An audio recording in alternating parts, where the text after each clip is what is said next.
Hey guys, Rafi here from the Endgame Investor, and with the rocky action in the stock market lately and Bitcoin falling and oil crashing, the inflation versus deflation debate is raging once again, and I wanted to chime in and say very clearly where I fall. They are both wrong. Why is that? Because there is no such thing as inflation as a thing regarding prices or deflation. There is an increase in the money supply, which is classic inflation. That is a thing. And there is a decrease in the money supply. That's deflation. That is also a thing.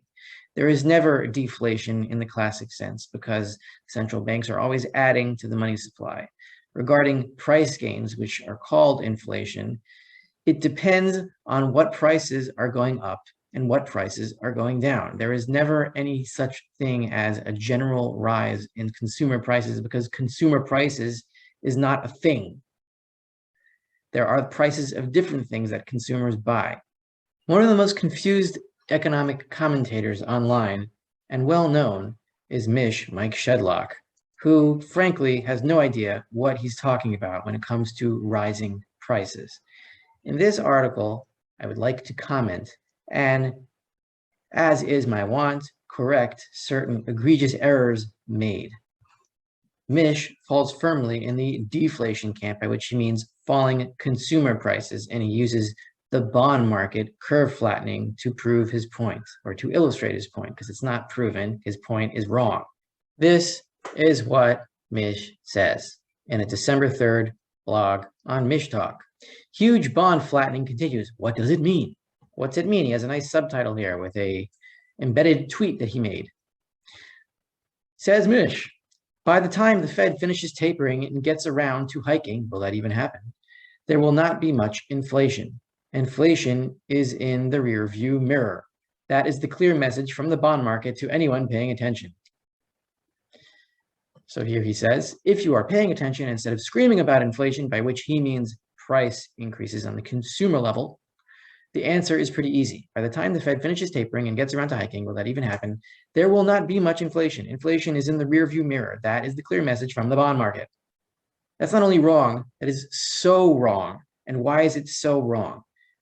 Mish's logic misses a cornerstone. He's using the bond market to assume it has anything to do with consumer prices. It could have something to do with consumer prices if the Fed didn't have its fat thumb on freaking scale all the time, buying hundreds of billions of bonds every month.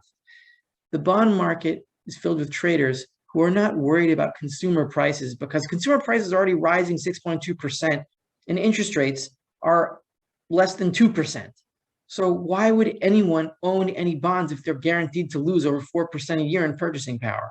Because they're trading on what they think the Fed is going to do, not on what consumer prices are going to do. Doesn't anyone notice this? I feel like I'm taking crazy pills. So what the bond market is telling us is that, yes, the Fed may indeed cut, but that's not because consumer prices are going to fall. It's because stock prices are going to fall. The Fed will be forced to cut because they're trying to keep the bubble going, not because they have anything to do with consumer prices anymore, which they will not be able to control.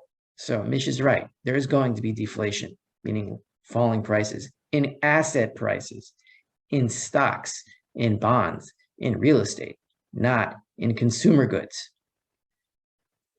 But Mish does not get that. He pretends to be an Austrian school economist when he is nothing near it. And what happens when the Fed has to cut rates in the face of rising consumer prices, not falling consumer prices? The gold and silver markets will finally wake up to what is going on. The Fed cannot stop printing money, and there is no end to it. And that's when the public finally attacks the currency in the final pricking of this humongous bubble that has been blowing up since 1971. What Keynesians generally want is asset prices to rise, which are stocks, real estate, bonds, those kinds of things, and consumer prices fall. However, the reverse can happen, where consumer prices keep rising, where asset prices fall, that the deflation, the falling prices is in asset classes and not in consumer prices. This happens at the tail end of a loss in confidence in the currency because people start taking their assets, liquidating them in order to buy consumer goods because they plow into them and thinking that the prices of these things, which they will need in the future, will keep going up. So they buy them now. And that's when you have deflation in asset prices and inflation, or falling prices in asset prices and rising prices in consumer goods. This is what Keynesians call stagflation. They deny its existence, but they have a word for it. And this is what is going to happen and what is already happening. And I can show you exactly how. Let's go to the charts. First of all, this is Turkey, and I've showed you this before in a slightly different form. This is the orange line. Turkey Consumer Price Index percent change since 2017. This is a 5-year chart. So we see here that prices generally, that's a heuristic. There's no such thing as prices generally, but consumer goods have more or less doubled in 5 years in Turkey. And as standard of living has been halved by these price gains in consumer goods, how have Turkish stocks asset prices fared? Not very well at all. They're down about 40% at the same time. So we have stagflation in Turkey, rising consumer prices, falling asset prices. Next, this is Venezuela. It's harder to get numbers on these because the country is so backward, but this is the closest I could find. You have in blue the Venezuelan stock market, generally, more or less. It's up, looks to be about 360, 370% since January 2021. And how has the Bolivar fared? And here we use a dollar proxy. It's gone weakened against the dollar about 450%. So have you saved all that much money by being in Venezuelan stocks versus the dollar? Not much at all. You'd be much better off holding gold as a Venezuelan, so you'd be able to buy basic necessities. Stocks won't help you much at all. Do these kinds of things happen in America, in the US, in developed countries that aren't Turkey and Venezuela? Yes, they do. Just not on the same scale yet. It happened in the 1970s. January 1977 was when the Fed began its chase of inflation, meaning rising consumer prices. They hiked rates under Volcker despite it hurting asset prices because they had to save the US dollar. They had no choice. So here we see from January 1977 till January 1980, when the chase of price inflation was at its peak, consumer prices rose by about 32%, and in that time, stocks rose about 4.3%. So were you saving much money in US stocks? No, you would have been much better off in gold and silver at that time because it was a money problem, which is where we are headed. Here is another chart which arguably proves that we are in the same thing now, meaning stocks, US stocks, have risen in value over the last, say, 20 years, but most of that has been a big illusion. Here we are counting from bear market bottom 2002 to give stocks a little bit of an advantage. The blue line is the gold price since 2002, July 2002, bear market bottom 2002. Gold price is up 477% versus the dollar, and the S&P 500 is up only 368.5% from bear market bottom 2002, which shows that the gains have been inflationary. Sure, if you picked the right ones, you would have been much better off. I concede that.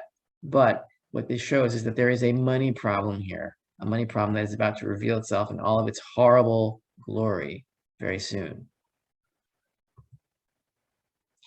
And here we come back to what is deflation and what is inflation. Well, deflation really is the lowering of the money supply in absolute terms. If there are, let's say, $1 trillion in an economy, and the next year there are only $900 million in an economy with the same amount of gold stock, that is deflation because the money supply, the money substitute supply in dollars is deflating over the gold supply. But there never is deflation, ever. You see here from the 1960s, this is the increase in the US money supply year over year. It never goes below zero, ever. Not even in the 2008 financial crisis. The closest it came was in the mid-90s, which was why the dollar was so strong back then. And here you see we are approaching hyperinflation. It looks like we've bottomed around 13% and we're headed higher again. And so, will there be inflation or deflation? The answer is there will be both in terms of rising prices and falling prices. There will be rising prices in terms of consumer goods. Those don't go down once they start going up.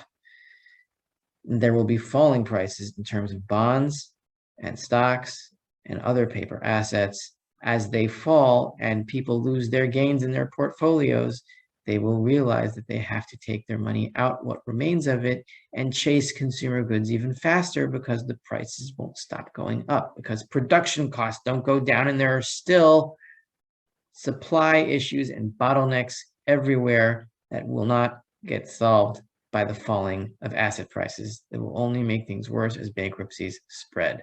Therefore, we are not headed into inflation. We are not headed into deflation. We are headed into stagflation, what the Keynesians call it.